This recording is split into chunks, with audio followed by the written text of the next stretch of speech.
Всем привет! Я Женя Синельников, профессиональный путешественник. Я объехал весь мир, побывал в 110 странах. Холодно, капец. И, наконец-то, начал путешествовать по Украине. Где красиво. И знаете, чем дальше я еду по своей стране, тем больше убеждаюсь. В гостях хорошо, а дома лучше.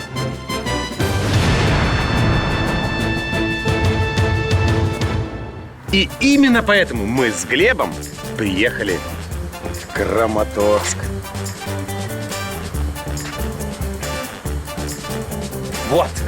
Вот теперь вот мы приехали в Краматорск.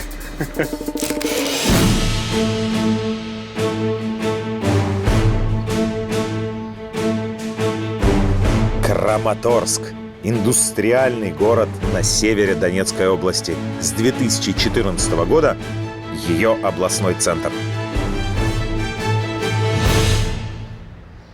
Кстати, столица Донецкой области Краматорск больше по площади, чем столица Соединенных Штатов Америки Вашингтон. Но это все информация из интернета. А вот какой он на самом деле Краматорск, знают только местные жители. Пойдемте поспрашиваем. Навестите Краматорск, навестите, и с собой друзей своих привозите. Город встретит вас с улыбкой и лаской, познакомит Краматорск вас со сказкой. Девчонки, здравствуйте. А можно задать вопросик? Я впервые в городе. Что нужно посмотреть? Чем удивиться? Чем впечатлиться? Где Краматорск? Иди сюда, ты местная, иди сюда. Краматорский? Да. Туристов? Не? Подскажите, куда туристу сходить? Где интересно и красиво? У нас везде красиво. Везде красиво? Конечно. Это хорошо. Каких 3-4 места прям вот надо обязательно посетить, чтобы понять, какой он Краматорск? Смотреть особо нечего, ну вот площадь отремонтировали. Станкобудівний завод, так? Только два парка и все. Где вот тусуются? Кто стреляет за 60 километров отсюда? Вот ты подходишь к ним, они вначале все закрытые. Что ты от меня хочешь с камерой? Что ты хочешь? И задаешь вот обыкновенный вопрос, куда пойти туристу? И все так, это не политика, это не вот эта тяжесть, не все. И все так раз начинают открываться, улыбаться, сходи туда, сходи сюда. У нас город прикольный. Хотя вначале все вот как ежики закрытые. Вот.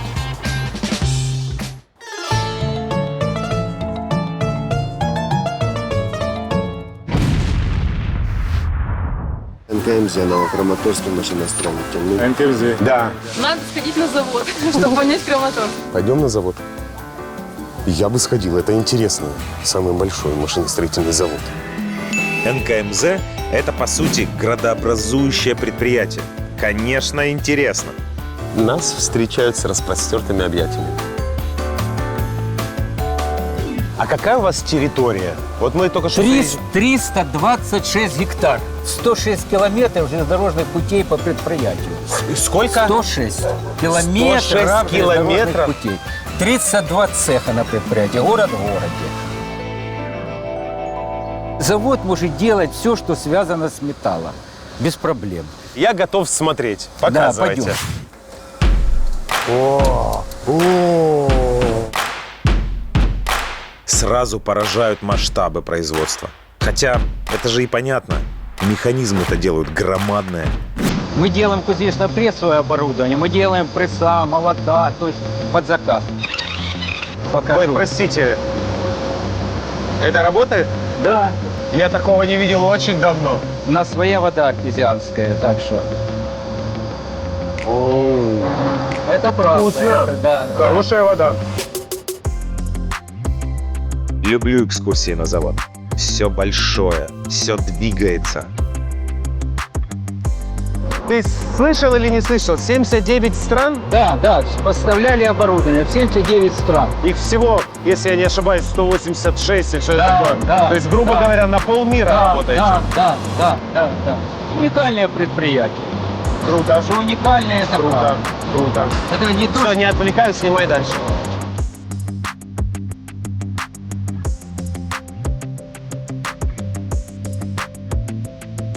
Глебчик, пойдем посмотрим сюда. Вот видите, полностью сидит как в космическом корабле.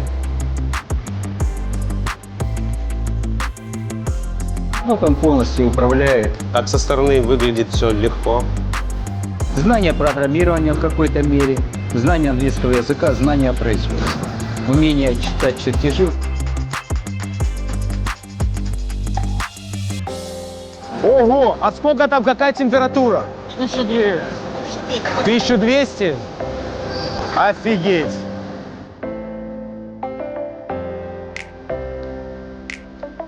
Все таких размеров. Ну вот есть вот этот вот вау-эффект. Это круто. Прикольно. Раньше на заводе работало почти 30 тысяч человек, а сейчас 8. И кажется, что это как бы не очень хорошо, да, мало людей посокращали, завод не работает, но на самом деле ставят вот такие вот станки, которые заменяют 24 разных станка. И управляются с одного компьютера одним человеком. То есть не 24 станка и 24 человека, а один. Прикольно.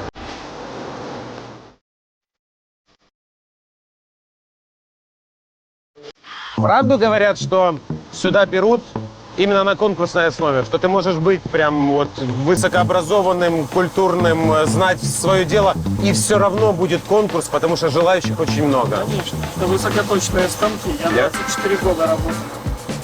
Да, и из них, чтобы сюда попасть, я 15 лет работал на разных уровнях станка, поднимал свой уровень, пока сюда не поставил.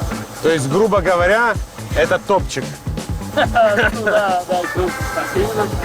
Какая зарплата, если не секрет? От 4 тысяч до 50 тысяч на смотр заработал.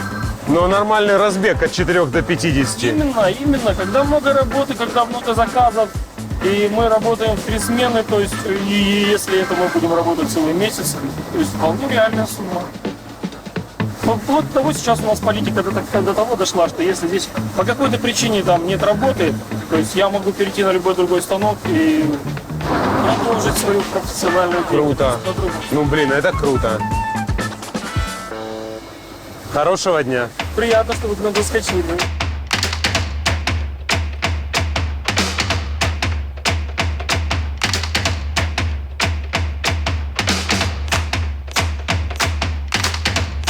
Ты видел когда-нибудь 10 миллионов долларов? Вот. Вот это вот 10 миллионов долларов. В принципе, станок делает все. Карусельную работу, расписную работу, зуборезную работу. Скажи только честно, сложно управлять такой махиной? Но надо научиться и несложно. Конечно, обычный человек не сможет. Какая зарплата, если не секрет?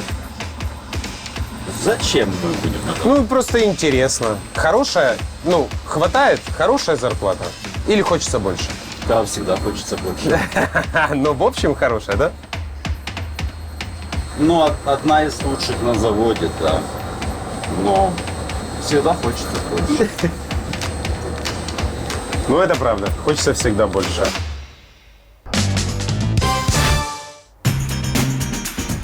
У него скорость поворота 30 секунд. Вот этой махины 30 секунд? С 2 ковшами? Со сталью? 2 ковша по 380 тонн при этом. Офигеть. Да, это очень И сама серьезно. машина 504 тонны, да? Да. Охренеть, это больше 1000 тонн за 30 секунд поворачивается. 1000 тонн, да. Сколько такая махина стоит? Вот если я захочу себе такой купить, ну Честно, плюс-минус. Ну, я думаю, порядка где-то 3 миллионов долларов. Да, не меньше. Не меньше. И эта машина уходит на завод в Украине. Да, в Украине. Это приятно. Это приятно. Класс. Спасибо. Спасибо.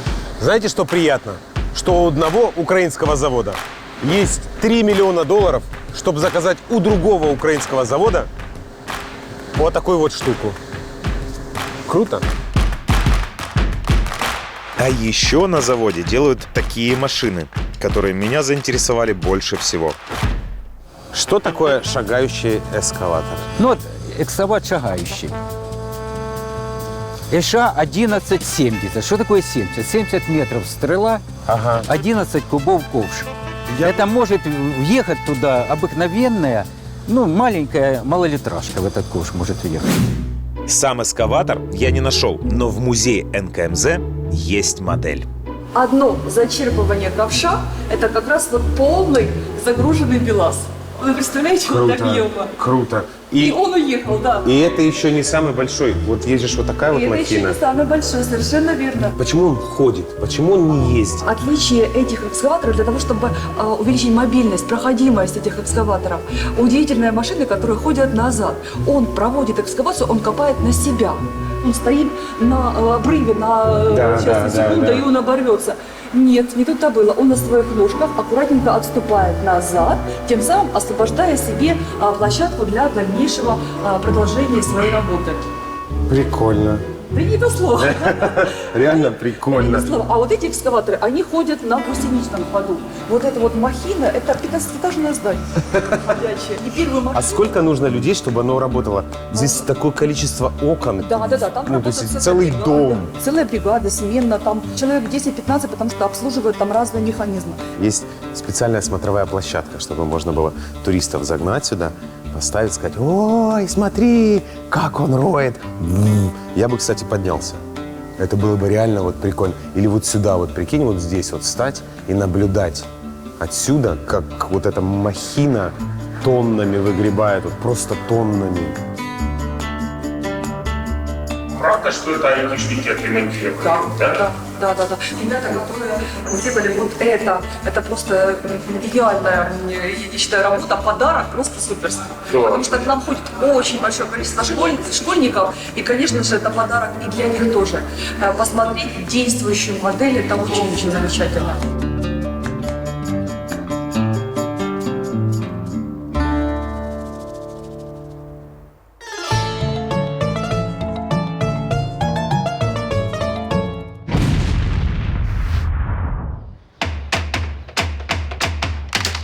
Молодцы айтишники, что починили эскаваторы. Поеду, скажу им спасибо. Компания называется Квартсофт. Это ваше здание. Да, Модно красивое. конечно. Вы просто не видели, мы когда заезжали там на машине. Все опускается, модные подъезды, отъезды, все так. Куда же без тебя? Заходи. Чем вы занимаетесь? В чем? Непосредственно наша компания, вы имеете в виду? Да. Ну, у нас 3 направления деятельности. Одно из направлений – это создание наших собственных компьютерных игр. Ну, то есть типа фермы, сити-билдеры.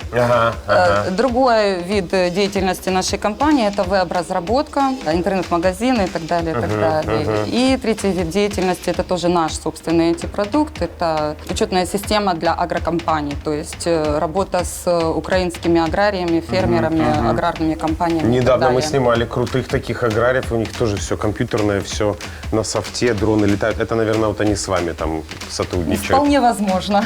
Сотрудников именно этого отдела видели, они стреляли у нас с лука. Ага. Да. Привет, друзья. И что происходит у вас здесь? Тимбилдинг. Тимбилдинг – это нормальная ситуация, да? Возле офиса пострелять из лука. Почему бы и нет? Прикольно. Почему бы и нет? Физкультура. Физкультура. Чтобы пальчики что-то другое делали, да? Не только так, но и еще. Прикольно. Мне такое лайк. Как вас здесь не обижают? Все ок? Мне, наверное, нужно выйти, чтобы они вам рассказали правду. У них холодное оружие. Не холодная. Что вы делаете? Чем вы занимаетесь? Илем. Это очень тонкий жаргон, да, айтишный. Это означает, мы очень кропотливо работаем над созданием чего? Нового продукта. Так, друзья, у меня к вам есть вопрос, подкупающий своей новизной. Как так получилось, что в Краматорске есть IT-контора, которая вот до такой степени крутая? Я могу объяснить. Дело в том, что с, по-моему, 1990 года в нашей Донбасской государственной машиностроительной академии открылась кафедра IT. Она поставляет нам специалистов, насколько она это может. Круто. Да, и мы не единственная IT-компания в городе Краматорске, так по секрету. А вы все местные, да? Ну вот. Да. Не, ну это не считается. Славянск, Краматорск. А это нормально, да, что вы вот, что они, точнее, там, пошли себе из лука постреляли здесь, в гольф поиграли, PlayStation я там слышал. Да. А когда они работают? Турники еще есть. Смотри, руку так раз забросил с такой бицухой, еще турники есть. Ладно, спасибо, не отрываем, извините. Хоть посмотрю на людей, которые играют в игры и получают деньги.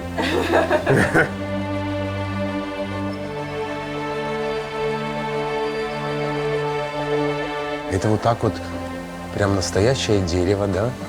Вы рисуете в игру дерево. Боже, как все это сложно. Казалось бы, он прошел быстренько и... Вот я вижу человека, который играет и за это получает деньги. Блин, я хочу тоже так работать. Сидишь, играешь, правильно я понимаю? Утром пришел, загрузил игрушку, поиграл, а вечером сказал, неплохая игра. Поиграл, баги нашел, отправил их в бахтрекер и все. Нужно играть и говорить, вот здесь какой-то глюк, вот тут какой-то глюк, вот здесь что-то не срослось. Ну, записывать. И туда вот им, да? Они уже исправляют. Блин, это работа мечты. Какая у тебя зарплата, скажи, пожалуйста. Вот это сказать не могу. Ну, Конфиденциальная информация. хорошо. У тебя есть машина? Нет. Можно прийти, допустим, и загрузить другую игру, и поиграть в другую игру, а потом сказать, если вдруг чего-то, подождите, я это смотрю на конкурентов, как сделано, еще что-то. Сидишь целый день, шпилишься там в Control, там что такое, так я работал. Ну, целый день нельзя, но конкурент награть можно. Даже на собеседовании мы задаем вопросы, если этот человек идет в отдел геймдев, да, в игровой отдел, то мы задаем вопросы, как много вы играете, а какая самая любимая игра, а сколько вы часов в день тратите на игры и так далее, и так далее. Вы все специалисты. Приходите сюда. 20 лет в фирме. В чем секрет? Ну, правильный менеджмент, то есть согласованная работа как отдела маркетинга, так и продюсерского отдела. Говорят, Много что моментов. айтишники зарабатывают дохренища бабла, правда? Вы знаете, ну не могу сказать, что это миф, но очень жалко, что сейчас вот некоторые уже уехали, ну то есть вы можете по машинам как бы посмотреть. Увидеть, да? Да. Фольцик хороший, Peugeot новая. Целенаправленно идут к своей цели, да, вот у них вектор такой хороший. Раньше, допустим, приходили на собеседование выпускники, ну, 5-й курс, да. Сейчас и 2-й, и 3-й, и те ребята, которые действительно замотивированы, они раньше могут себя проявить, реализовать в этой сфере. У вас тут прям масштабно. Мы стараемся, чтобы нашим сотрудникам было комфортно.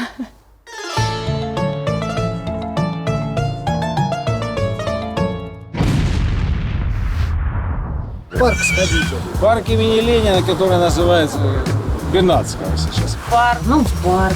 А что, не знаешь? Ну, в парке Бернацкого. Бернацкого? Красиво там? Ну, да. Парк Бернацкого там тоже. Ну, это тоже парк. Парк Бернацкого. Міський сад Бернацького. Пішли подивимось.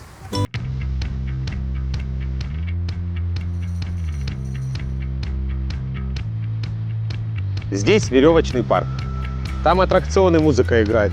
А еще прикольно, что вот сделали новую аллею и посадили новые деревья.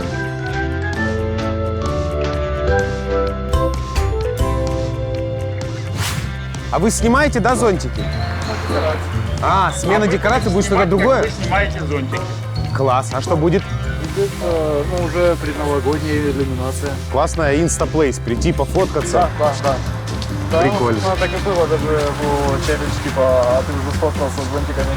Да? Да. Круто.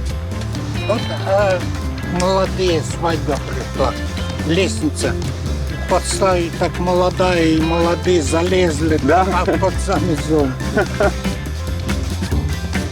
А ты уже сделал фото с зонтиками? Я, например, сейчас сделаю.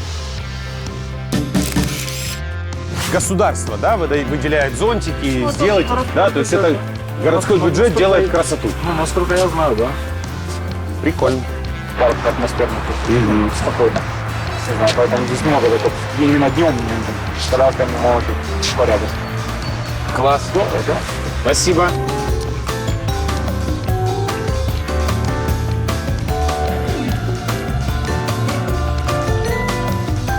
Когда-нибудь видел такую метлу? Букет, знаешь, можно на свидание с уборщицей такой. Та-да! Посмотри, какая смешная метла с цветами. Или, знаешь, это типа метла, которая зацвела. Ее очень любили, там, знаешь, мне-то с ней, да, и она аж расцвела.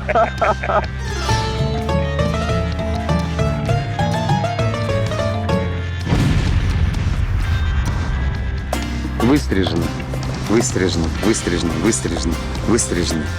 Все реально покошено. И это не в центре, это обычный жилой массив. Ради эксперимента пройдемся дальше.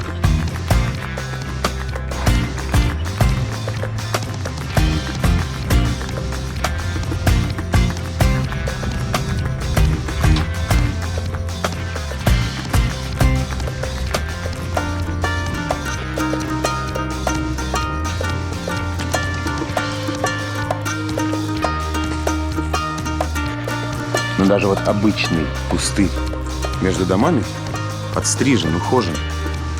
Вот за это лайк.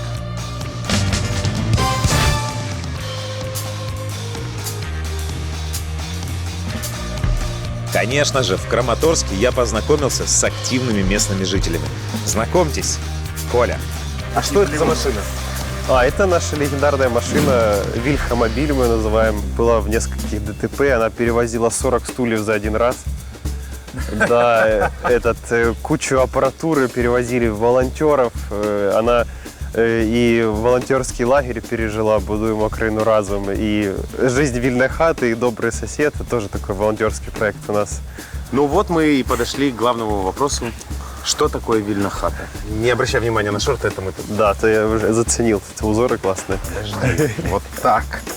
Вот так. Это гипернаходка. Так кожа, да? Это кожа? Кожа, да, это кожа вообще за небольшие деньги на барахолке. Дело в том, что мы случайно попали на барахолку. И, конечно, не ушли оттуда без находок.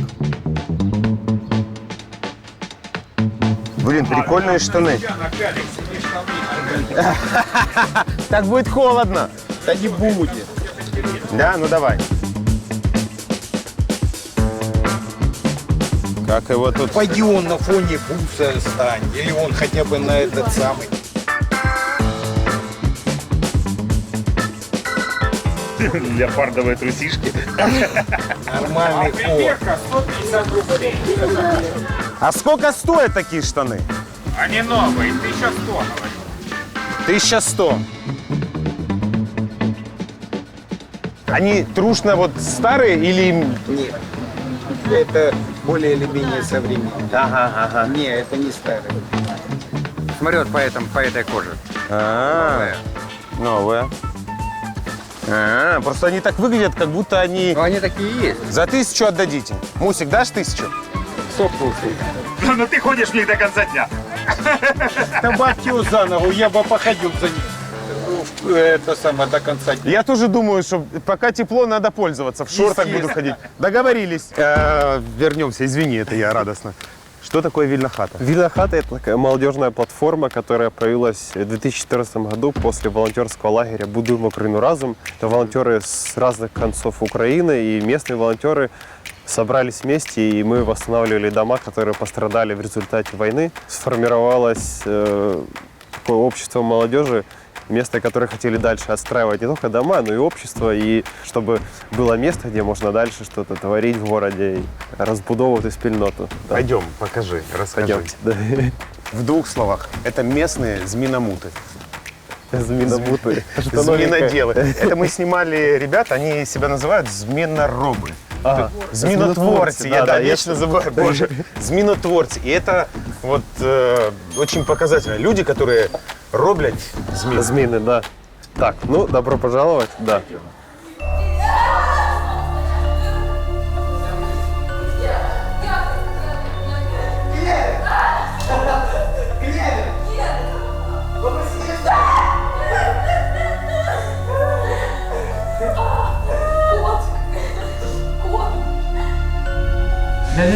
Ребята, а что вы делаете?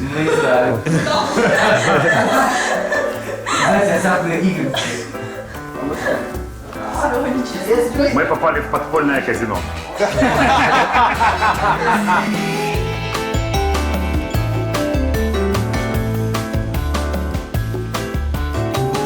Вильна хата – молодежная платформа, в которой можно прийти, развиваться самому на разные темы, и можно найти друзей по там, Слушай, в двух словах, без громких таких слов. Это просто открытая хата, куда можно прийти кому угодно, со своими мыслями, пообщаться, поиграть в какие-то игры, что-то перетереть, попробовать что-то изменить.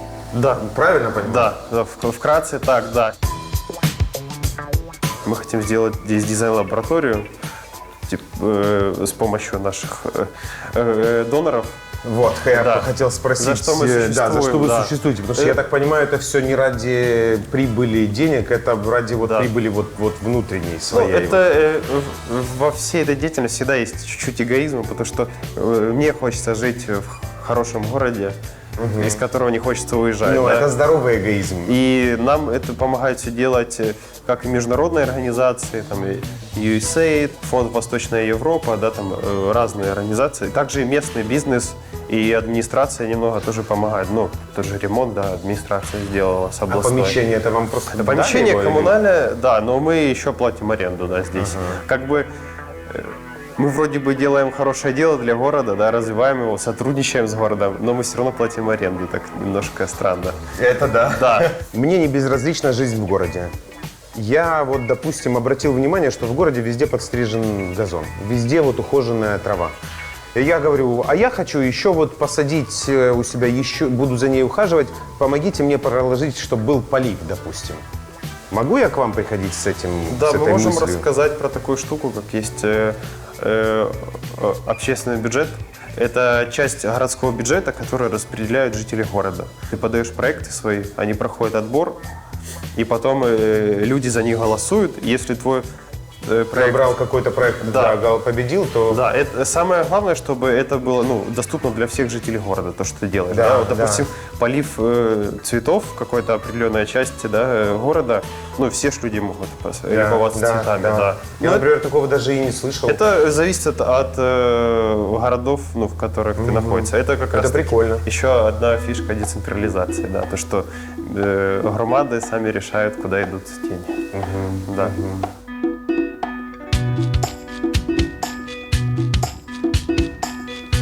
Красивые вот эти вот советские Это, кстати, мозаики. эта мозаика вошла в альманах, там мозаик со всей Украины собирал, там Женя, фамилию забыл, но...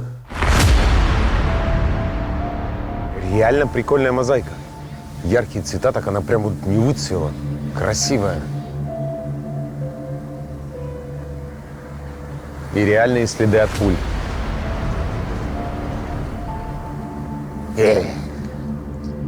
Слушай, у меня к тебе есть такой вопрос серьезный. Вот Краматорск сейчас стал областным центром. Что поменялось в жизни? Больше возможностей стало. После войны люди как бы более активнее стали. Потому что, люди делают выводы, да, видят, что бездействие к чему приводит. И теперь люди активнее выражают свое мнение. Я не сказал бы, что там прям супер много людей ходит на какие-то общественные мероприятия, общественно-политические. Вы 5 лет помогаете людям, да? Чувствуешь, что ты делаешь, черт побери, классное дело, вот этот вот прилив, я не знаю, когда вот аж распирает, и хочется делать добро. Это как, знаете, как у студента. Сначала ты работаешь на зачетку, там пахаешь, а потом какое-то время, ты как будто кажется, что впустую работаешь, но через время тебе начинает возвращаться, отдаваться полностью, и это очень нас заряжает, да, и в этом году вообще там И министерство, и президент даже поддержали. Это очень круто. Мы делаем ремонты в многодетных семьях, сложных жизненных обстоятельствах. И при этом даете как бы вот первый такой без опыта работы человеку, учись. Ну, мы реально меняем нашу страну к лучшему. И это вообще так, аж мурашки идут. Когда ты это осознаешь. Ты даже вот сейчас масштаб, говоришь, да, мурашки бегут, да, вот от крутости. Да. Меняешь страну.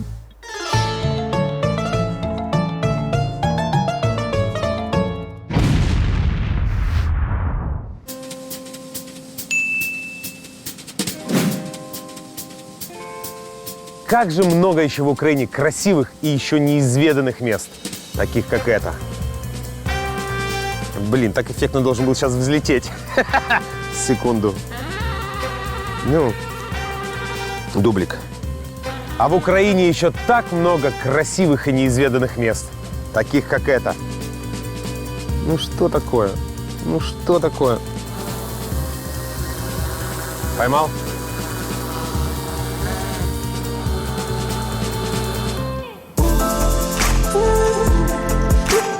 Это место называется Белокузьминовские скалы. От Краматорска всего километров 20. Туда хочу.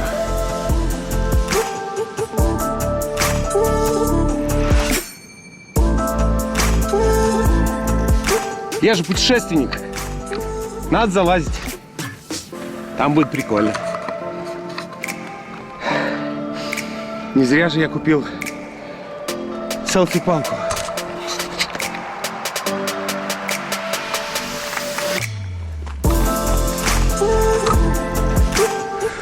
Клево.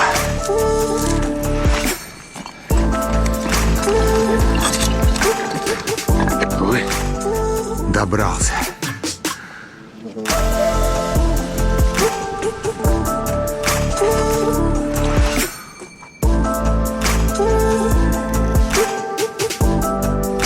Ух ты.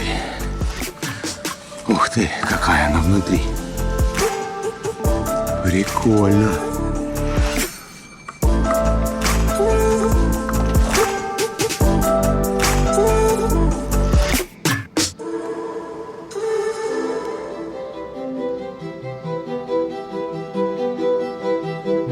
Вау, круто!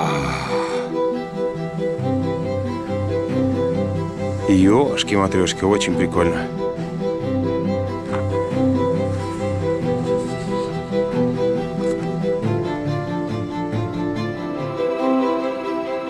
Ну и, естественно, люди выбивают свои имена. Регина, вот Костя, 1990-й. Но вот это прям реально круто. Валя, Слава, Люба, 1969.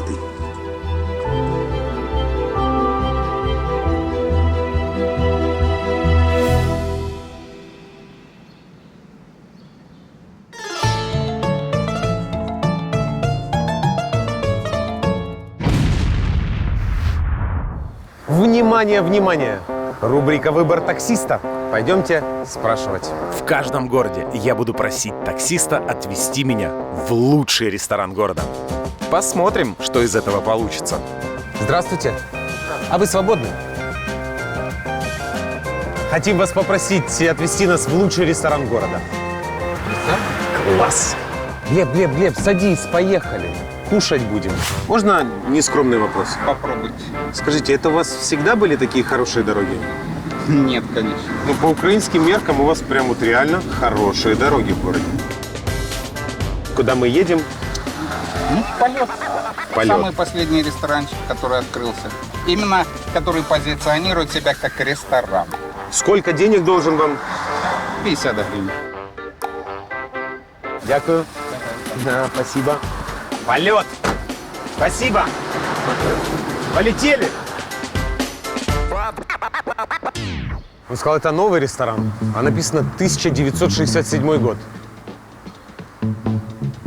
Интересно.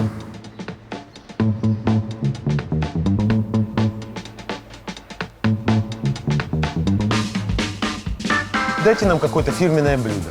Вот что у вас прям топ-топ-топ? Мясо, рыба, Давайте мясо и рыбу.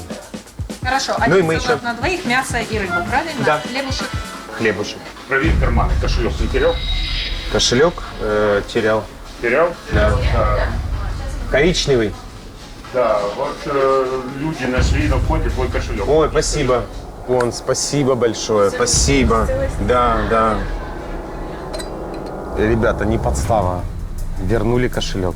Просто, чтобы вы понимали. Тут люди вернули кошелек. Я в приятном таком... Чего? Шоке. Прошу прощения. Да. А можно вот за тот вот столик бутылку вина поставить? Да, без проблем. Конечно. Спасибо. Конечно. Белая, красная. Ну, да. На их выбор, да. Я к вам пожать вашу руку. Спасибо большое, спасибо, хорошего отдыха. Да. Будем. Спасибо.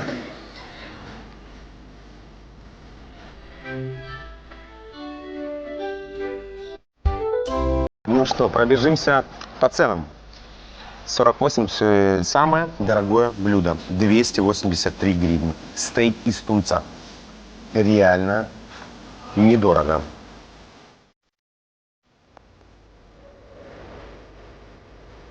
Добрый день. Здравствуйте. Это вы мне головку сыра принесли? Да, мы готовим вам теплый салат с телятиной. Класс. На голове пармезана. Подогреваем коньяк.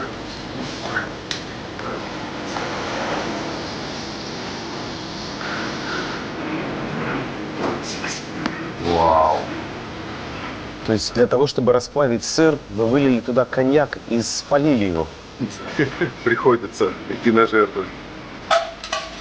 Мешаем содержимое салата. И его часть теплая. Жека, это круто. Да? Впечатлен? Да. Я тоже впечатлен. Прям круто. Блин, наконец-то ты, Глеб, впечатлен. Мы в правильное место, значит, приехали.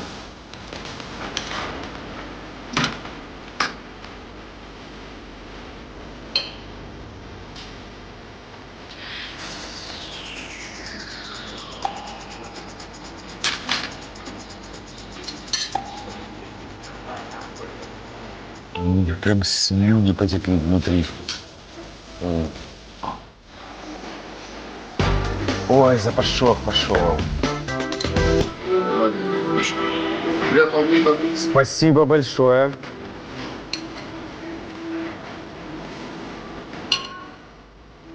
Впечатлен? И я впечатлен. Я, честно говоря, не ожидал, что будет прям так эффектно, с огнем, со всеми делами. А это, между прочим, очень важно.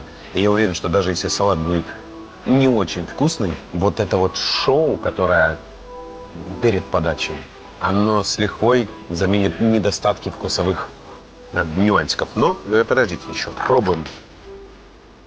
Кусочек мяса, кусочек помидорки, лучок и сырок.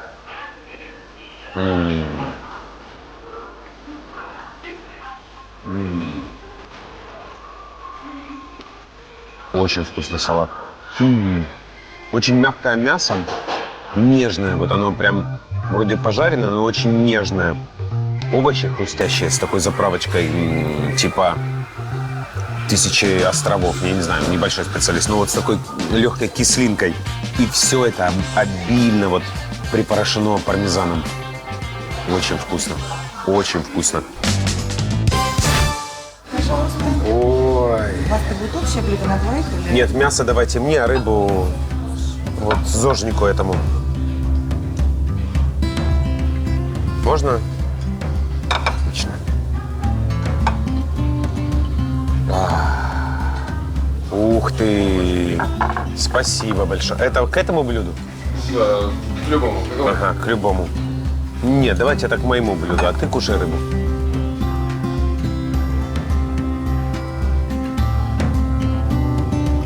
Сверху прям well done, а внутри мягусенькая.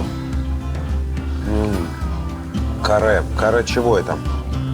Ягненка, тельненка в соусе. Оно. Вот музыка заиграла, она очень четко передает мое состояние. Такое легкое, веселящее, счастливое настроение. А только сытый человек может быть счастливым. Так что...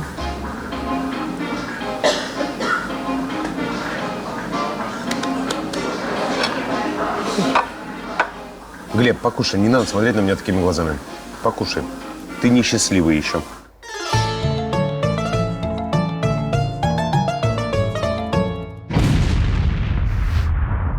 На площади, посмотрите, у нас обалденный фонтан. Фонтан со светомузыкой, или как оно называется, да. На площадь. Сейчас ходите, у нас новая площадь. Площадь, вы были на площади? Нигде еще не был. Площадь. Наша площадь шикарная, как бы, после реставрации. Это такой большой плюс для нашего города. Здесь хорошо? Особенно, когда фонтан работает, когда он горит. Придем вечером.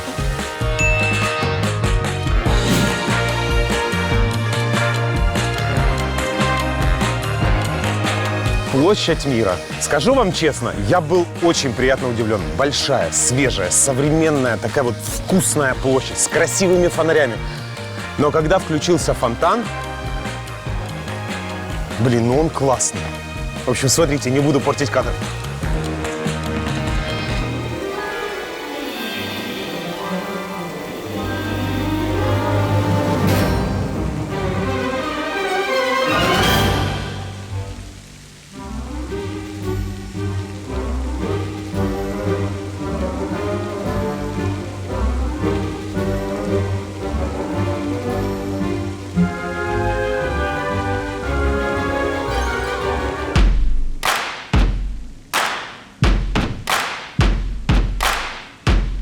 Круто! Девчонки, а сколько вы занимаетесь по времени уже? 4 года. 4 года? Очень круто. Я вообще смотрю, как вы ездите, ну прям молодцы. Класс. Спасибо. А скажите, это у вас профессионально вы обучаете? Да? Так просто круто девчонки катаются прям. Чего здесь, почему вот на площади, на центральной? Потому что ровное место, да, Хорошее покрытие. Ну, в принципе, да. Ты так не умеешь. И ты так не умеешь. И ты так не умеешь. А девчонки умеют. Вот такие вот.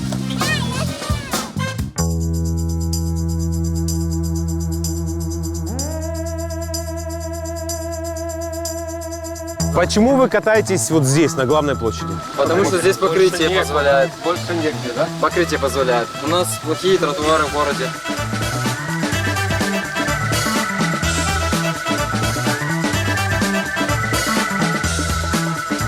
Это еще мало людей, да? То есть в Краматорске нормальный движ. Вот, Мы развиваем этот движ. Ну, стараемся, да. У нас есть группа своя, мы общаемся. Ну, ребята, бросайте курить куришку и бухать бухашку. Все на ролике. Спорт есть молодость. Блин, как это не покажут? Вообще мудрость человеческая. В общем, вечером на площади жизнь бьет ключом. Или точнее фонтаном.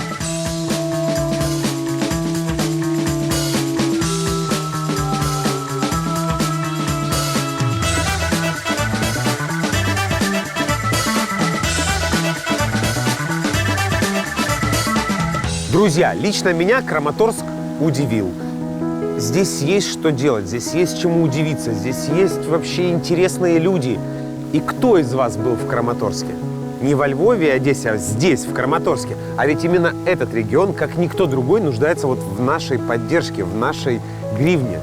Поэтому приезжайте и посмотрите на все это своими глазами. Потому что если мы хотим, чтобы Украина стала туристически привлекательной, мы сами должны путешествовать по Украине.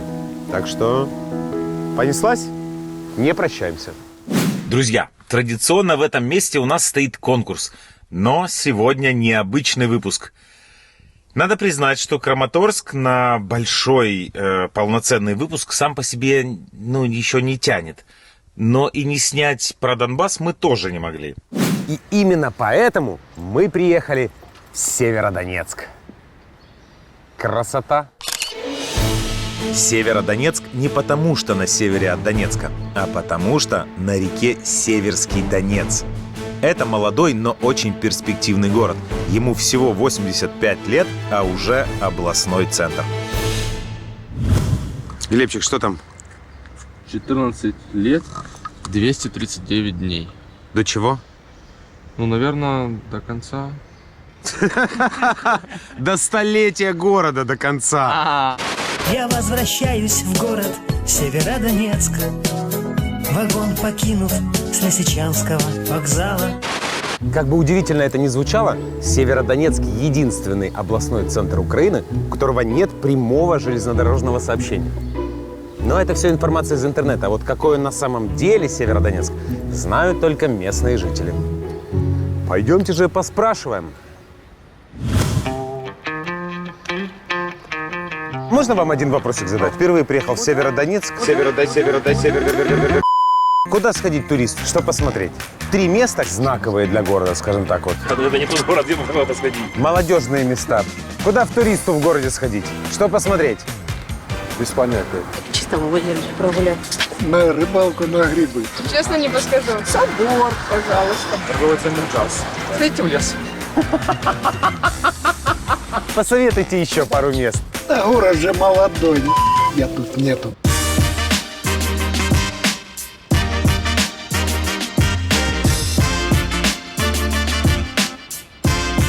На первый взгляд, север, так его называют местные жители, и правда не блещет достопримечательностями. Но мы-то с вами знаем, что не архитектурой единой нас привлекают путешествия. И север нашел, чем нас удивить и порадовать. В общем, смотрите дальше.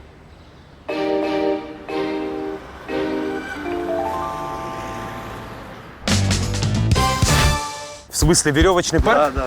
Там тоже сейчас хорошо оборудовано. Веревочный городок. Вообще-то хорошее место для отдыха. Ну, пойдем на канатную дорогу. Спасибо. Ты умеешь ползать? Значит, пойдем полазим.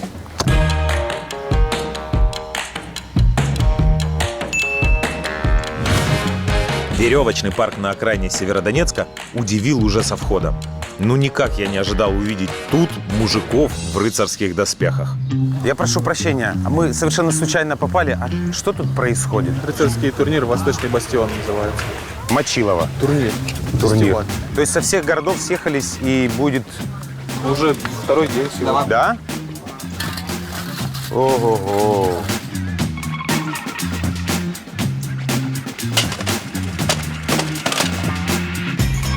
Не больно? Нет. Да так здесь лупят конкретно. Раньше было вот в прошлой группе, там было больно. Там было больно в одиночных? Нет.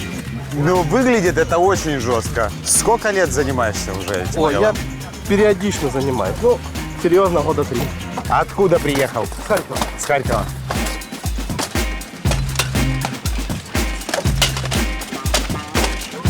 Кто побеждает? Вот за что очки дают? За попадание. По телу, по рукам, по голове. Ага. То есть, если в щит, то не считается? Считается. И в меч тоже не считается. Травмы были? Конечно, постоянно. Конечно. Ладно, удачи не отвлекаю. Спасибо. Реально с такими ребятами встретиться в темной подворотне – это хуже, чем по Троещине гулять. Слушайте, ну мы приехали на самом деле сюда в веревочный парк найти, полазить. Веревочный парк там. Вон. Спасибо, друзья. Ну что, нашли наконец-то веревочный парк? Пойдемте полазим.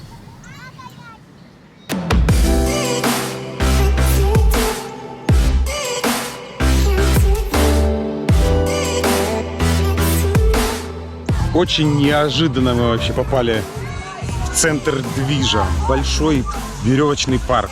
Музыка, битва рыцарей. Прикольно, прикольно. Хотя есть минус. В городе ничего, никто не знает о таком мероприятии. Нету никаких вывесок, никаких объявлений, никаких афиш. Это странно.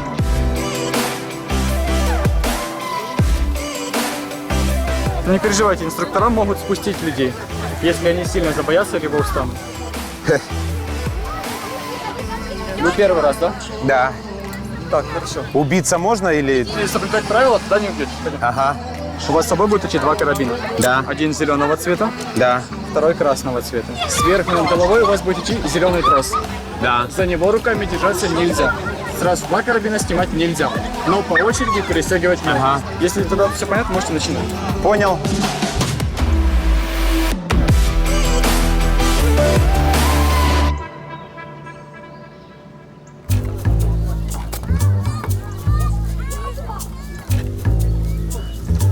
Тут высоко.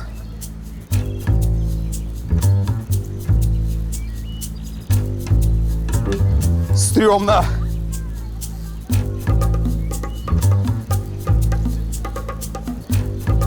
Ёшки-матрёшки. Фух. Как бы это банально не казалось, но есть и экстрим, и физнагрузка, и прям прикольная полоса препятствий. А если я тебя подброшу GoPro-шку, поймаешь?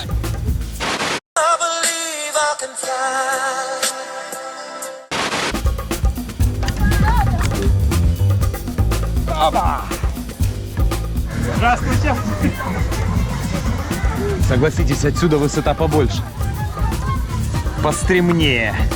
Безопасность превыше всего. Жень, давай быстрее, тебя девочки перегоняют.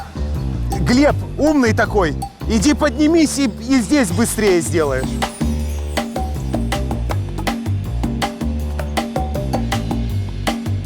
Оба! Есть.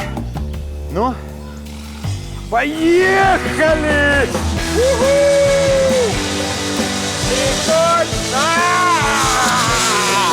Ой, спасибо. Эффектно спустились. Клево. Видели ребят в форме, с галстуками желтыми? Это пластуны. Знаете, кто это такие? О, а сейчас расскажу. Вон их лагерь, пойдем знакомиться. Друзья, здравствуйте. Можно к вам? Да, конечно. Увидел вашу группу там катающуюся. Решил рассказать про пластунов. Да, вы же пластуны? Да. Класс. Друзья, знакомьтесь, пластуны. Расскажите мне, пожалуйста, кто вы, что вы и чем вы занимаетесь? Пласт національна скаутська організація України. Ми скаути в Україні. Займаємося самовихованням і саморозвитком по різних сферах, які нас цікавлять. Подорожуємо багато, ходимо в гори влітку. От на що це треба? Нам дуже в кайф. Не їхати в якийсь табір, знаєте, з будиночками, там це все комфортно, а поїхати до лісу. Нам в кайф копати ями руками. Знаєте, такий хардкор трошки. Він тебе наповнює спогадами на все життя, і потім ти згадуєш, і тобі так смішно і прикольно, бо з тобою таке відбулося. Слухайте, а ось скаути, які американці, навчився робити стіл, тобі дають якусь відзнаку. Вас так само? У нас тут є чоловік однострої, ми просто свій зняли, а він залишився. І за певну акцію тобі дають таку відзначку. Наприклад, це був наш табір цього року. Це відкриття постового року в Харкові було, ми брали участь. Спартакіада, ще один табір і свято весни. А якщо такі більш практичні вмілості, або навіть там фотографування, плавання, дуже багато різних спеціалізацій. Можеш, будь ласка, показати? Тобі є? Нема. От тут нашилися такі маленькі вмілості. Є а дуже ти багато ти це вмієш. Так. І на будь-які сфери життя, типу там здавець комп'ютерів, і догляд за дітьми. Догляд за дітьми, і Догляд за тваринами. Так. Це, наприклад, писанкарство, це плавання, куховарення, табірництво і мандрівництво. В Америці я знаю, що дівчата, вони не живуть в наметах, вони не купають нічого, вони тільки продають печиво. Так. Табір зробити, навчитися готувати. Як його туалет виривати? Як ви кажете? Руками. Лятрину вирити. Це хтось щось показує? Вони можуть тобі почати, а далі ти сам вже продовжуєш. І так само там з цими вмілостями ти сам можеш навчитися їм і сам їх здавати. Є пташата, новаки до 11 років, після 11 до 18 – це юнаки, це всі ми. Після 18 до 35 – це старшопластуни, і після 35, як ми кажемо, до вічної ватри, тобто до смерті, це вже сеньори. Це відзнака ступеня. Слухайте, а важко вступити до вашого... Кажуть, пласт для всіх, але не всі для пласту, тому у нас дуже багато проходить таких акцій, і в нас ми багато залишимо дітей якісь, але вони не залишаються, бо їм не близько до серця ця вся методика, ця програма. Будь-який, хто хоче, десь з 3 років, так, можна прийти до пласту, а там вже як тобі це буде цікаво. Але ми не якась там приватна організація, що у нас там суперчленики чи щось таке. Це коштує якісь гроші, чи це просто прийде і... Ми складаємо в місяць організаційний внесок. У кожній станиці по-різному. На 100 гривень в місяць. 17 гривень йде на край, це на розвиток всеукраїнського пласту. А все інше ми витрачаємо на розвиток саме нашої станиці Сєвєродонецьку. Наприклад, стіл. Правда, теж там смішно.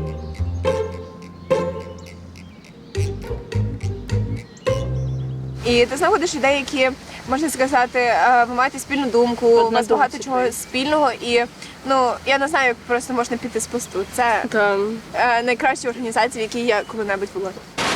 Якщо хочеш бути сильним, красним, обережним, бистрим, то вступай до пласту!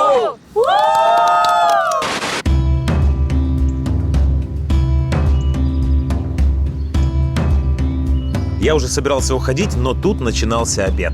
И мне удалось пообщаться со старшим в отряде. Перша пластова присяга у 1912 рік. Сам скаутинг зародився 7-8 роки. В Англії була така епоха індустріалізації, якщо знаєте, батьки йшли працювали відповідно по 12 годин. Дітям нема було чим займатися, вони швендилися по районах, займалися недобрими справами. Тоді полковник відставці лорд Байден Пауелл побачив цю проблему. Спочатку це було для хлопців, він почав їх впорядовувати, почав привчати жити в лісі, розкладати намет. З того все зародилося, дуже популярно стало, йому за це лорда, до речі, дали. Головний скаут в світі – це Бєр Грілс, якщо знаєте.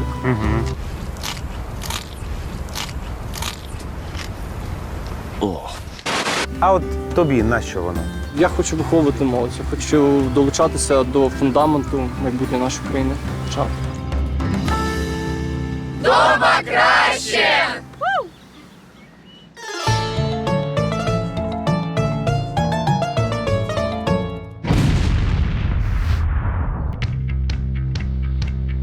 Друзья, я обещал вам в каждом выпуске знакомить вас с интересным человеком. Пойдемте знакомиться. Туда.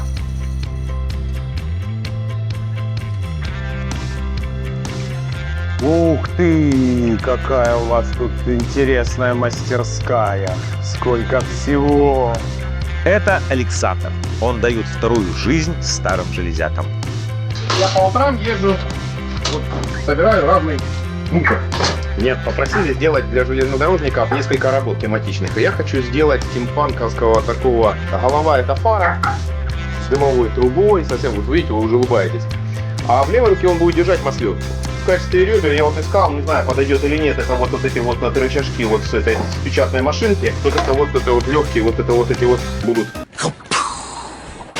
А где вы берете вот это вот? Куда? Это все на металлоприемках. Это ноги, скорее всего, они перевернутся. Это вот будет сюда светодиодный такой пятак. То есть вот такой вот настольный, как бы вот будет светильник, все. Маг — это Масинко Александр Георгиевич, это мой ник.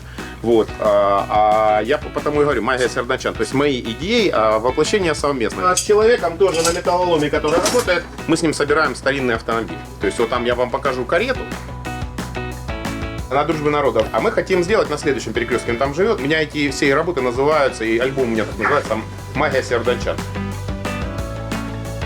Вы смешариков вот видели, все это я сделал бесплатно. Я потратил месяц работы, но очень много людей, которые искали эти пылесосы. Человек сделал лавочку, другой человек дал краску, все остальное. И вместе раз и сделали все это. Получается коллективное облагораживание, облагораживание города. То есть, в принципе, начинать надо с себя. Человек просто живет. У него под окнами он сделал палисадничек, сделал заборчик, жена садит розы и все остальное. А мы там сделали, совместно с ним сделали, там получилась у него такая цветочная такая тематика. Подсолнух, ромашка, тюльпан. И внизу там такая мыша, которая одуванчик нашла, такая довольная, довольная. То есть вот, видите, вы улыбаетесь. Конечно. Знаете, есть такая теория разбитых окон. Знаю, есть. Вот я стараюсь, в том числе и я, и эти люди, которые мне помогают, мы стараемся идти по-другому. Мы создаем точки концентрации положительных эмоций в городе. Чтобы потом они расходились на весь дом, на весь город. Да. То есть вот сосед Смотрел на Андрюху, да, на это. Потом смотрит, раз он взял у себя, убрал вот это рядом с его палисадником, уже человек начал приводить у себя под окнами. То есть это все равно как-то дисциплинирует и показывает пример. Я и называю очередная улыбка в город. То есть, когда ставишь этот самый, очередная улыбка. Очередная улыбка в город. Да, Блин, как круто звучит. Муравейник, допустим, там на Ленина лежал бетонный вот этот блямба, какая этот самый, об которую люди спотыкались. Ну, как обычно, да. А я предложил и сделали. И плюс еще я с удивлением узнал в этом году, хотя уже муравейник стоит, наверное, года 3, наверное, или 4. Не, наверное, около 4 лет. Туда кидают монетки сквозь путики и загадывают желание. На данный момент в городе уже стоит 30 моих работ общедоступных. Зачем вам это нужно? Я, наверное, сдохну, если я этим буду заниматься. По одной простой причине. Хочется, чтобы хоть чуть-чуть что-то осталось после меня. Это как наркотик. Когда ты можешь заставить людей испытывать какие-то эмоции, это наркотик. Ты сделал, и ты просто стоишь в стороне, ты смотришь, как, допустим, на этой метле детвора, там, допустим, да, ты ее не успел поставить, фоткается, да, детвора, или на этот шарик ребенок прыгает и кричит, а он настоящий! Потому что ты его покрасил матово, так он действительно смотрится, как будто это резина. Хочется сделать еще, хочется сделать лучше. Хочется сделать не так, как у всех. В общем, вы поняли, да? Человек, влюбленный в город, человек, пытающийся сделать город лучше, и не разговорами, а конкретно делом.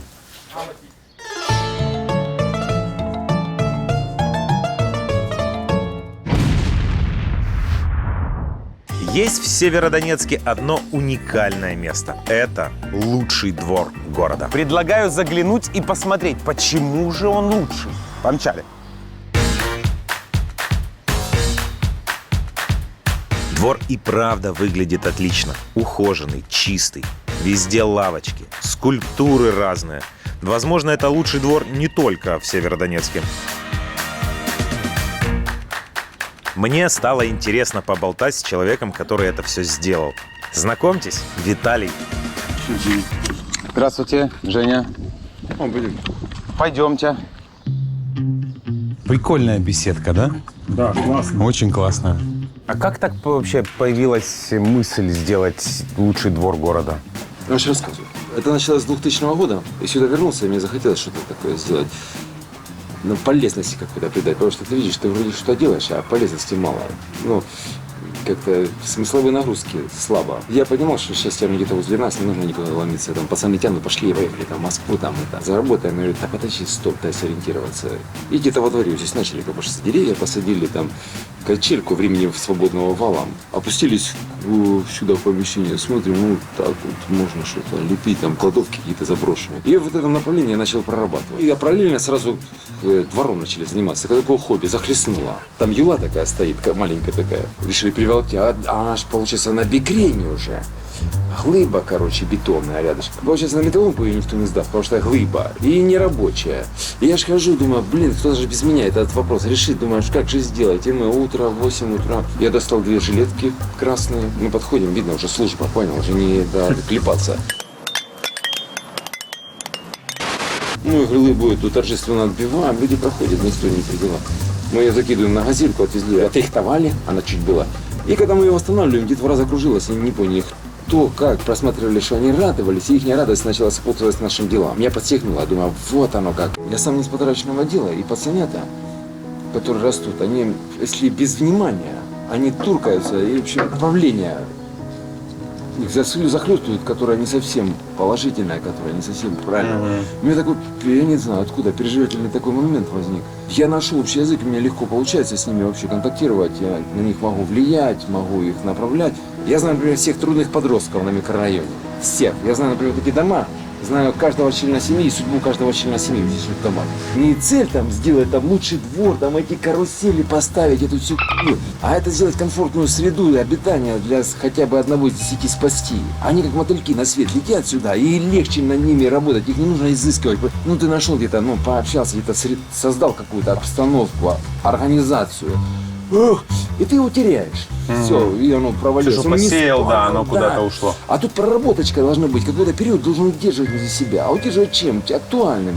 Ну вот, что я выбрал направление спортивное, творческое, из которого я сам, интеллектуальное, которое мне нравится. Этими тремя темами мы затрагиваем их и удерживаем себя, получается. Вот так, там волейбольная площадка профессиональная, летом движ классный, девчонки, пацаны играют вообще, лето бурное, там, в конце, так сказать, баскетбольная площадка, там, профессиональная. И это все вот и баскетбольную площадку, и волейбольную с 2002 года, да, вот прям тянешь и тянешь и тянешь. Двор был пустой. Это поля, которые мы поставали. Вот эти там деревья, там что были, березовая роща наша, там тоже возле часовню сделали там. А как вот соседи относятся? Смотрю, тут все проходят, все здороваются, все, ну, как-то... Как это, в своем отечестве, это... Нет пророка в своем отечестве, не ценят. Ну, ну, это нормально. Мы сейчас со двора вышли, сейчас пустырем занимаемся. Вот сделали 2 карусели там, вот, да. Большая, масштабная. Я сам проектирую, мне нравится на карандаше сидеть. Да, распроектирую, все чертежи, прям все. 3 швеллера, и возле мусорки он столбики. Прямо вот здесь справа, на мусорке. Это будет подвесная дорога, 40 метров.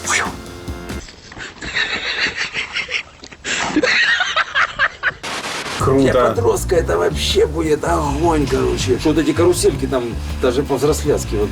Нет, я пошел там админом и с пацанами. То есть уже вышли за двор, да? Уже пошло облагороживание. Ну, хочется еще доделать, пока ты хочется какую-то полезность сделать, чтобы уже вернуться до Талова, отдаться, короче. Это правильно. Забор — это ваша работа, да, вот с рисунками, да? Такая. Не, попёрло как-то. Захотелось пару пролетов и как-то увлекся. Я сам ищу в интернете сюжетики какие-то такие нормальные. Распечатывают цветные все это. Наполовину забор шторманули. Думаю, не вывезу. Что-то было по одному этой краски сколько надо. И управлять этим колхозом. И потом так задался целью, что-то подтянул откуда сил. И думаю, добью, короче. Добью. Ну, работает. Работает. Мы пару раз проезжали, так раз. Потом решили, остановиться и прям походить. Целая стена мудростей. Не будь рабом социальной сети. Выпей воды, удиви печень. Ешьте рыбу, в ней фосфор. Ну смешно же. И эта стена прям длиннючая. Вот туда уходит аж до горизонта. И он туда, вся обрисована вот такими вот прикольными рисунками. Все с каким-то смыслом. Хватит бухать, займись спортом.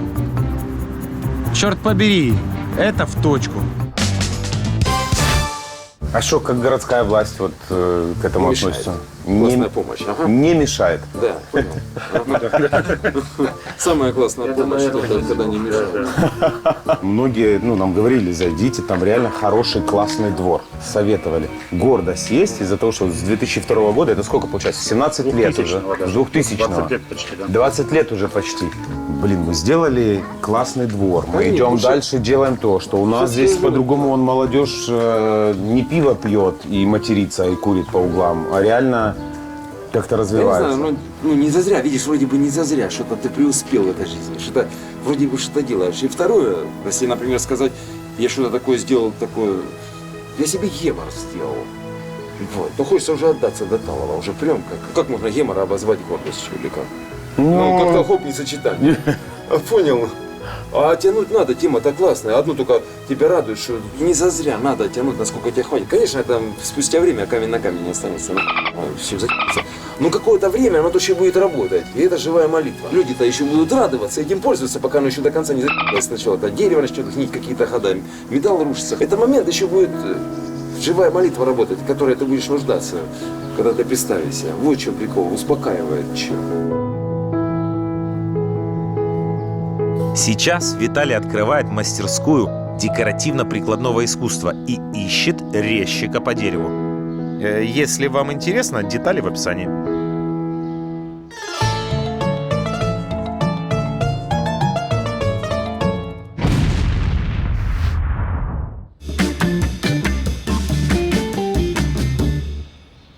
Друзья, если честно, вот мы путешествуем по Украине и просто постоянно удивляемся. Но поверьте, сейчас я просто разорву вам мозг. Помчали. Здравствуйте.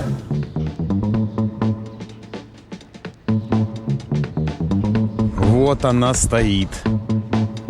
Оказывается, 50 лет назад в Северодонецке выпускали автомобиль «Старт». То есть вот это представитель Северодонецкого автопрома, правильно? Больше их в бывшем Советском Союзе нигде не делали, эти автомобили. Идея зародилась здесь, на Северодонецком авторемзаводе. И на то время в Советском Союзе еще не выпускалось автомобиля такого класса, то есть микроавтобуса в нашем нынешнем понимании. Сейчас прямо мы подошли, и я прям удивился, она действительно не железная. Нет, рама у нее железная. Но вот кузов, он пластик, да, пластиковый. Это стеклопластик. Кузова делала Северодонецкая стеклопластика. Они делали кузов, а ремзавод производил сборку. А основные узлы и агрегаты 21-я «Волга». Все было собрано из тех имеющихся комплектующих, которые в то время автопром имел. Ну, а кузов — это творение вот такое легкое сумасшествие. Да, с багажником сзади. Сзади, да, с багажником. Среднемоторная компоновка, то есть двигатель у нас за передней осью. Вот это он там и стоит сейчас, это чехол как бы двигателя, и размещались пассажиры. Я думаю, что если ее сделать, привести в порядок, поставить на колеса, чтобы она ездила, это идеальная свадебная машина в городе Киев. Идеальная, да, просто. Одна такая машина даже успела сняться в «Кавказской пленнице». Ну вот кто из вас ожидал, что в Северодонецке был свой автопром? К сожалению, был.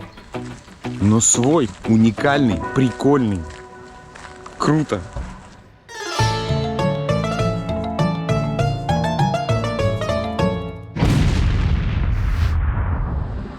Кстати, в Северодонецке на 120 тысяч жителей 750 таксистов. Просто информация ни к чему. Выбор таксиста.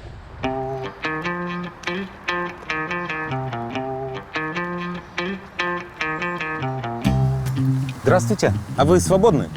А можете отвезти нас в лучший ресторан города? Отвезете? Да. Поехали. В Голден, наверное, или в Шале. Я не знаю, вам виднее. Ну все, едем? Да.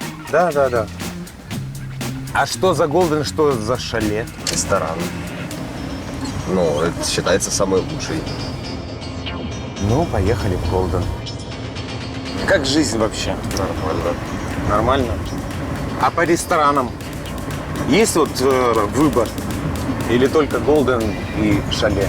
На вкус и цвет. Есть много ресторанов, честно. Вот куда чаще всего вызывают такси? Ездят везде. Значит, едем в Голден, да? А что за ресторан, что за кухня там? Не знаю, я там не был.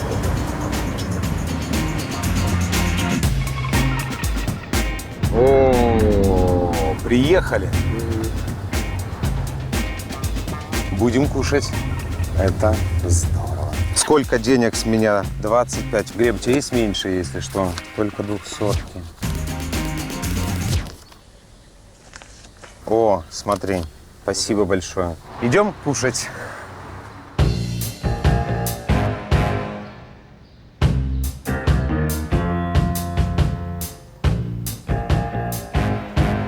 Дайте мне меню, просто я полистаю. Хочу что-то просто заказать у вас. Что-то фирменное, что-то вкусное, что-то интересное. Что самое твое, Юлечка, любимое блюдо? Давай. Класс. Давайте, Юлия. Извините, что-то это я. Извините. Ты что был? Пюрешечку и котлетки? Не, я десертик. Десертик? А фирменный есть у вас? Салат с сельдереем, сырым люблю. Давайте его. И какой-то десерт, вообще даже не говорите, это Глебу, пусть для него будет сюрприз. Хорошо. Да? Спасибо. Все? Да.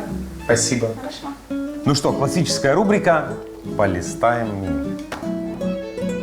Так, 245, 115, 75, 325, пока самое дорогое блюдо. Рыбное плато, салат греческий, 250 грамм, 90 гривен. Дорого, богато. Дальше пошел алкоголь. Дальше вино игристое, напитки. Лучше сходи, стой. Вот хватит читать цены. Сходи, покажи за что. Дай нам насладиться самим местом.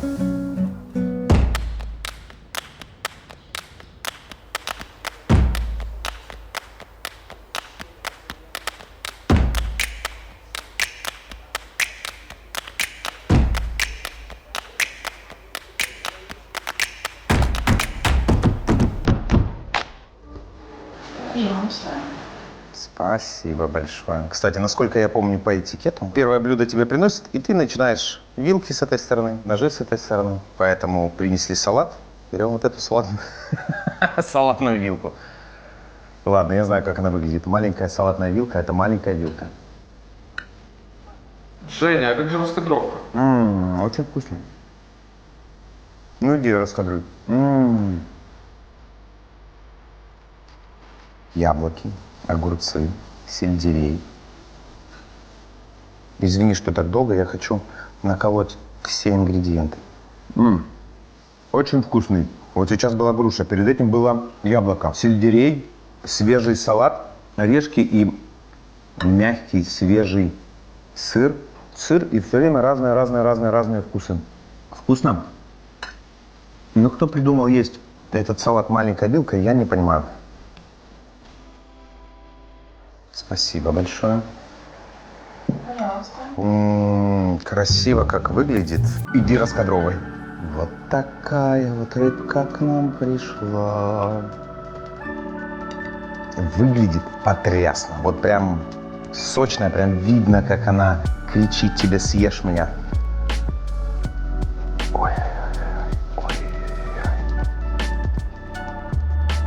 Мягусенькая. С пюрешечкой. Такой густой соус на основе сметаны. Очень вкусный, кстати. С рыбой.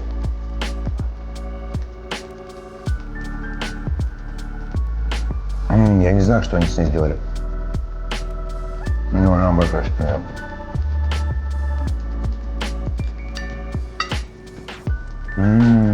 Да? Да, долгоиграющая. Правда, без соуса и икры было бы не так. Она Была бы просто рыба, а вот этот вот соус и икра, они так ее... Да, бустят именно жестко. Бустят именно жестко. Мусу только не говори, сейчас придет, все съест. Прелесть. Глеб, ты что, уже ешь? Дуже смачно. А снять крупный план? И мороженое уже поклевал. Ну, Глеб, подожди! Крупный план всегда успеем снять. Можно снять такое, но с другой стороны не будет видно, что я его ел.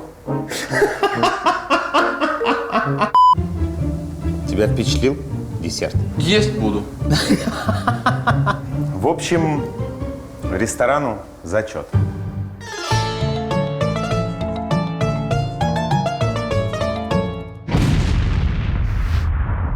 В театр можно сходить. Театр новый. В театр. Луганский театр. Великолепный драмтеатр. Театр драмы. Театр есть. Вот так интересно. Я была несколько раз. Идите вечером на фонтан возле театра. Драмтеатр вот. Театр. Можно пойти на фонтан возле драмтеатра. 90 гривен стоит билет один. И, да, говорит, занимаете места свободные. Где сел, там сел. О, это прикольно. То есть Да, можно я вообще такого прийти, не встречал. Да, и сесть на первый ряд. Да.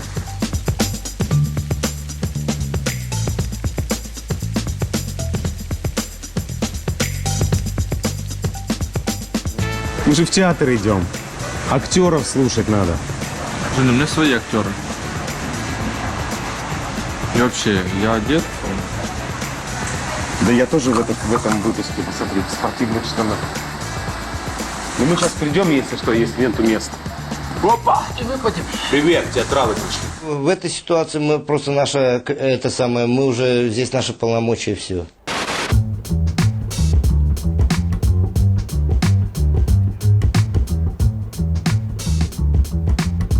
Если честно, я ожидал, что это будет старый театр. Нафталиновый. Нафталиновый, да. А тут прям красиво.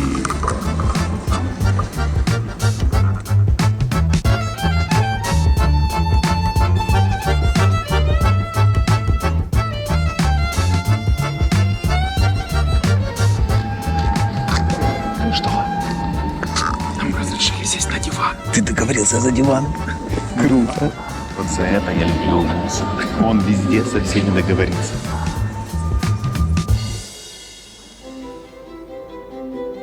Постановка тоже порадовала. Яркие костюмы, хореография, отличная актерская игра.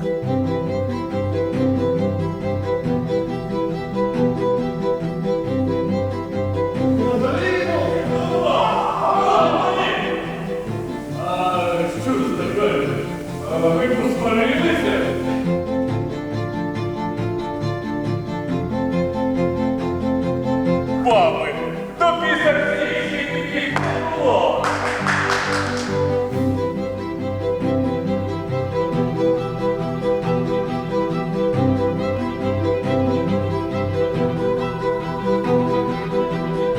Никак не ожидал, что в Северодонецке пойду в театр.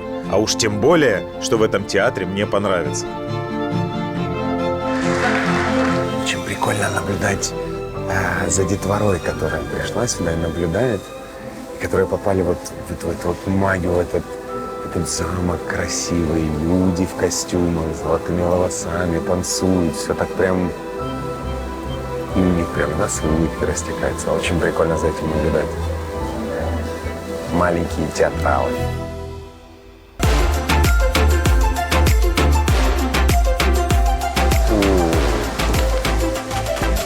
Пока шел спектакль, стемнело, и у фонтана включилась эффектная подсветка. Теперь понятно, почему и его советовали посмотреть. Реально, ребята, театр – класс.